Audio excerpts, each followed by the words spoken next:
This is Money Motivation of Mike, and I am your host, Michael Wainwright. In charge of all the controls in the show is Jason Wright. And hello to you, world. This is the show that can and will change your life.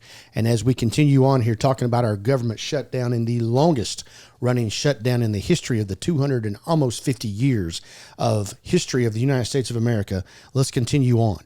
And as I said on the previous show, we are now on our 11th different time to talk about a shutdown at the government level, which this particular one, and for that matter, all the ones in the past, start on October the 1st and have lasted numerous days.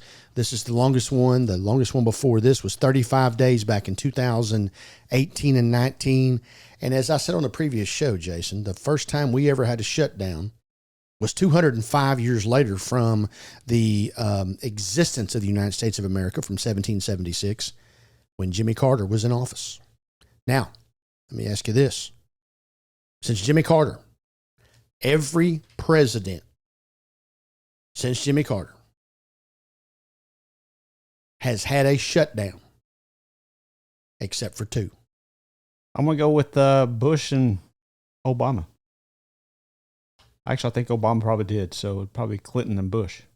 George Bush, number two. Yep, that's one I was referring to. So I'm 50% right. So we had to get to the year, the turn of the century. I literally forgot about the first Bush. You forgot about him? Yeah. Okay. Well, his shutdown cost $2.57 million for the government, and it was only 2,800 employees back then. So we don't even have to count that one. Small government back then. Less than 5 days. Yeah. Less than 5 days. So it was just a little speck on the radar, yeah, right? Nobody even noticed. And Joe Biden. Okay. Now, I'm just going to tell you what the consensus out there is, and I know that our YouTube network's not going to really like this, but they said that Joe Biden really didn't do enough to cause a stir to have a shutdown. That's just what I've been told. Well, I don't think he knew where he was half the time. Well, hey, now you crossed the line, got personal. Yep. So here we go. 1980, Jimmy Carter. All right, think about this. And my stats here talks about, Congress. We have a Congress basically every 2 years, a new Congress. But because we're basically having those, most of your positions are 2 to 6 years, et cetera, et cetera. Of course, they seem like they're lifetime Congress members now. But nevertheless, Jimmy Carter in 1980, the 96th Congress, it took 96 different groups of folks to finally have a breakdown without passing a bill, without passing a budget for us not to have a shutdown. 1980, 1,600 people. Only cost the government $700,000. $700,000. 45 years later, let me give you an example, up through November the 7th. $700,000 in 1980 through November the 7th of 2025 from October the 1st, $16.7 billion. I think inflation's went up. A little bit. Cost of living's went up. A little bit. And you know what else has went up? Our national deficit. Oh, for sure. But here we go again. We cannot pass. We cannot figure out. You know what? Hey, Jesse, what would change if both parties just gave both parties what all they wanted? Would it be that big of a deal? Because we're going to spend it anyway. Yeah. You hadn't thought about like that, have you? Spending what we don't have. Okay. So right now, with both of President Trump's terms, this is the third time there's been a shutdown. Another president had 3 shutdowns. The actor, Ronnie Reagan. How about that? I like it. 1981. Think about this. 1981. Just a year after Jimmy Carter. $700,000 for Jimmy Carter in 1980. 1981. 241,000 employees were furloughed from 1,600. And our costs to the government went from $700,000 to $90 million. 12 months. Yeah. Wow. Yeah. Okay. Now, these numbers don't jive, but they are what they are. Hate that saying, but that is what it is. 1984. Now, remember, this is also an election year. Ronald Reagan. 500,000 employees furlonged. Only 65 million. So, we dropped $25 million in 3 years with twice as many employees being furlonged. 241,000 to 500. I don't know. 1986, 500 more thousand furlonged. This time only 62.5 million. So we laid off the same amount of employees and we figured out how to shave off $2.5 million, making progress. Now, like I told you, George Bush number 1, 28, this is 1990, 2,800 employees, 2.57 million. There you go. All right. Now, I should back up. I'll go back to this momentarily. Then Clinton, 95, 800,000 employees in 1995, 284,000 employees in 1996. Both of those combined for 400 million, which is the biggest to date at that particular time. Now, Obama, 2013. So actually, Jason, we went from 1996 to 2013 without a shutdown. Yeah, old George number 2 got in there and he did the thing, did he? Yeah. All right. Now, by the way, and I also mentioned that President Biden and George Bush number 2 did not have hiccups in their time in the office. Mm-hmm. Most historians will tell you over the last 45 years, those are the 2 worst presidents. Yeah. Now, maybe they weren't doing that. By the way, one's Democrat, one's Republican, equal opportunity employer here. Yes. So that is, I don't know if that's saying something, but that is how it goes. All right. So like I told you, President Obama, 800,000, 2.1 billion. And then we get to 2018, Trump, 692,900 furlonged. And this is funny. Cost of the government, unknown. Don't ask. No, we'll get back to you on that. Yeah. Still calculating it. He's, you know, his response would be, well, the Democrats are still spending money, so I can't give you a number. Yeah. And then the second time was in December of 2018 to January in 2019, which is the second longest the time to be shut down. 380,000 employees, furlonged, $5 billion. And now we come to today, 2025, 16.7 billion, 900,000 employees. This might be of interest to you as well. So,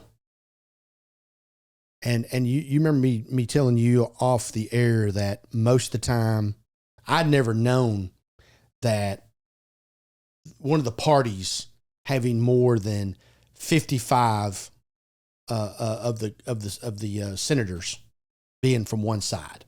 Like right now, it's 53-45 too. Mm-hmm. Okay.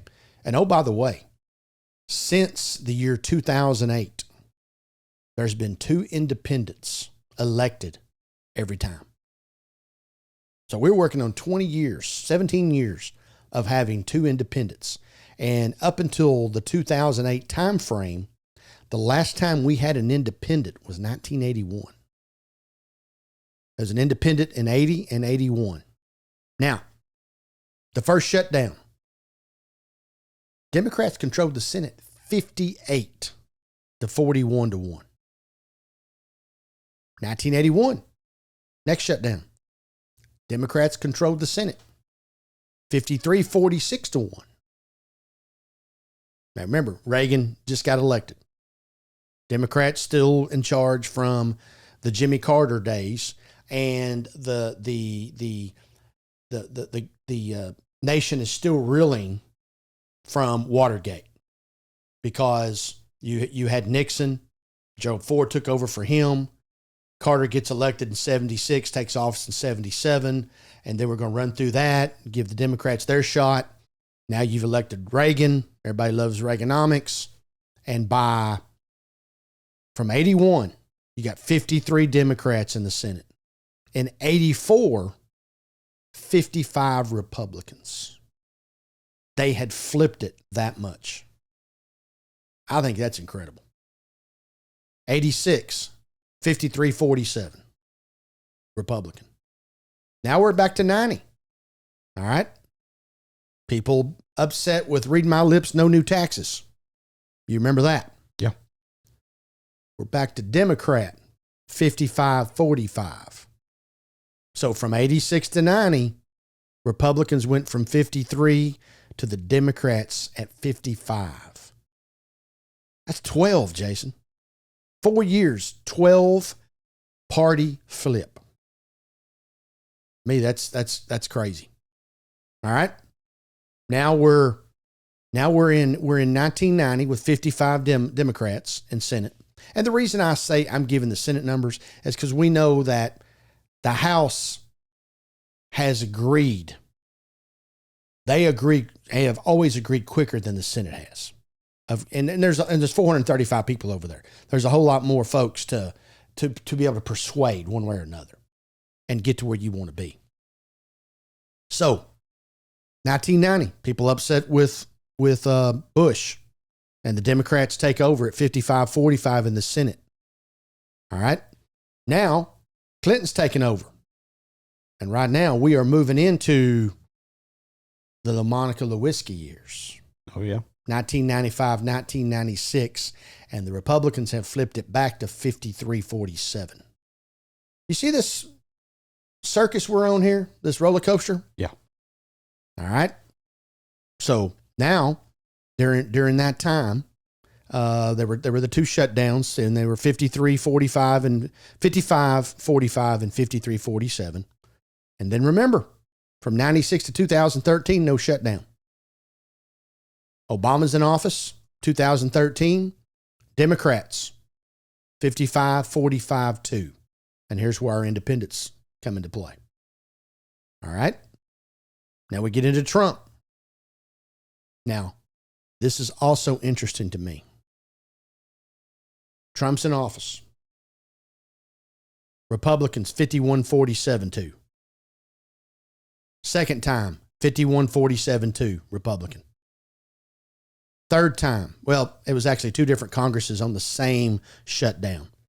And after that particular election, the Republicans lost one to go down to 50. And then this one right now is 53-45-2, as we've talked about. Now, did you know, and I'm going to point this out, since Bill Clinton in 1995, Jason, the Democrats have only had the majority in the Senate one time. That was during 13 with Obama. And the Democrats have only had the House one time, which was in Trump's first term. Republicans have had the majority. Now, remember, though, I'm telling you, you can get it passed in the House. But when that filibuster brings up, which is much more difficult in the Senate, you got to have 60%, which is 60 votes. And the most anybody's had in the last 45 years, the Democrats had 58 and an independent. So they more than likely had 59. But since that time, 55 only twice, and the rest have been 53, which makes it very hard to get to 60, which is where we are right now. Now, how, and here's also, Jason, you talk about the division. I'm asking, how did we get to where we are? And in the last 45 years, we've had 11 shutdowns. In the first 205 years of this world, we didn't have any, of this nation, we didn't have any. Mm-hmm. And you said about division, and where we are in the Senate. Now, let me give you just a couple of thoughts here on the House. In this first shutdown back in 1980, the Democrats controlled 277 to 157 to 1. There were 120 more congressmen and women that were Democrats than there was Republicans coming out of the Jimmy Carter days. Wow. Yes. That's incredible. Today, do you know the numbers in the House right now of the 435? No, not off my head. 219 for the Republicans. 219. All right. Now, remember they had the big flip here with the previous election of Trump getting elected. Yeah. Because the Democrats controlled in the previous Trump administration at 235. Now the Republicans have 219. That's pretty incredible too. Yeah. That type of flip. So you can blame who you want to blame. I blame them all. Some should be more, some should be less. But at the end of the day, 535 people ought to be able to figure out how to take care of 350 million. And I call it selfish. And maybe some of them call it standing up for what they believe. And I am a very principle-driven person, and I understand that too. But nevertheless, most of the time we don't think about who it affects other than ourselves. And I believe we're in that particular frame of mind right now. And I'm really not happy with them. Give me your thoughts down there, Mr. Sounds like there's been a lot of flipping back and forth, which leads me to believe that people just aren't happy with what they've got. So let's try the other side. So they get the other side and then don't like what they got again, so they flip back to the other side. And you know what else this has done? It's really aggravated me. What's that? It's made me come in here and bring negativity to our wonderful, powerful, positive show. Feeling frustrated? Frustrated, aggravated, and mostly disappointed. Yeah. Let's get something done up there. Yeah.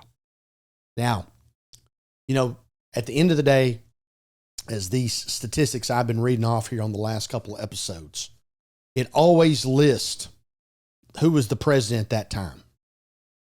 And so it's got to be the president's fault, whoever it is. They never list on these statistics who was the Senate majority leader, who was the House majority leader. Mm-hmm. Where are they at? Because they're the ones that control calling the votes and doing those kind of things. Yeah. And you would think that the man in this particular case, it's been the man since the inception of the United States, has a lot of power sitting up there in that White House. But really, he doesn't until that bill gets to his desk. Yeah.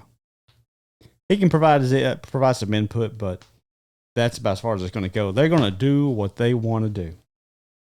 And I have heard numerous Republicans over this first year of the current Republican president be aggravated with the president. Just like I heard for several years with the Democrats being aggravated with the Democratic president. So, like you just said, flipping back and forth, seeing what I want and getting what I want. Yeah. And at the end of the day, nobody's getting anything that they want. All the only ones that are really suffering is the heartache of what's going on with the taxpaying citizen out there in the United States of America, and it is time to stop. Yeah. We're going to start the charge right here, Jason. I'm up for it. On Money, Motivation, and Mike. Contact us info at mx3.vip. Find all of our new content at mx3.vip or on a YouTube channel, youtube.com/@MX3 Podcast. Don't forget to like, subscribe, hit the bell icon to get notified of all of our new content, which Jason puts out every Monday and Thursday morning around 9 o'clock. Always go down and comment in our section on our YouTube channel, which is over 240,000 people right now. And Jason, I just hope and pray for this federal government and the viewing and listening audience that this wonderful show has, that they have gotten this shutdown completed before we are back on the air. Yeah. It's going to be bad. Mm-hmm. Yeah. I've got this much more time to get ready for this thing. And I'm going to go ahead and start preparing for a positive show on something really, really good And if I have to come back to this, I'm going to be in a bad mood. I understand. For everyone who's been a part of this show of Money Motivation, I might continue to live your life the right way.